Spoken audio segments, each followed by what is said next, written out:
हजरत Abu Umama रजी अल्लाह ताला अन्हु से रिवायत है, रसूलुल्लाह सल्लल्लाहु अलैहि वसल्लम ने फरमाया, बेशक अल्लाह ताला, उसके फरिश्ते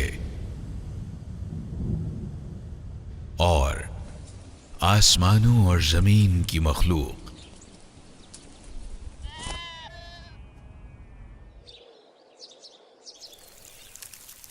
हत्ता के चींटी अपने बिल में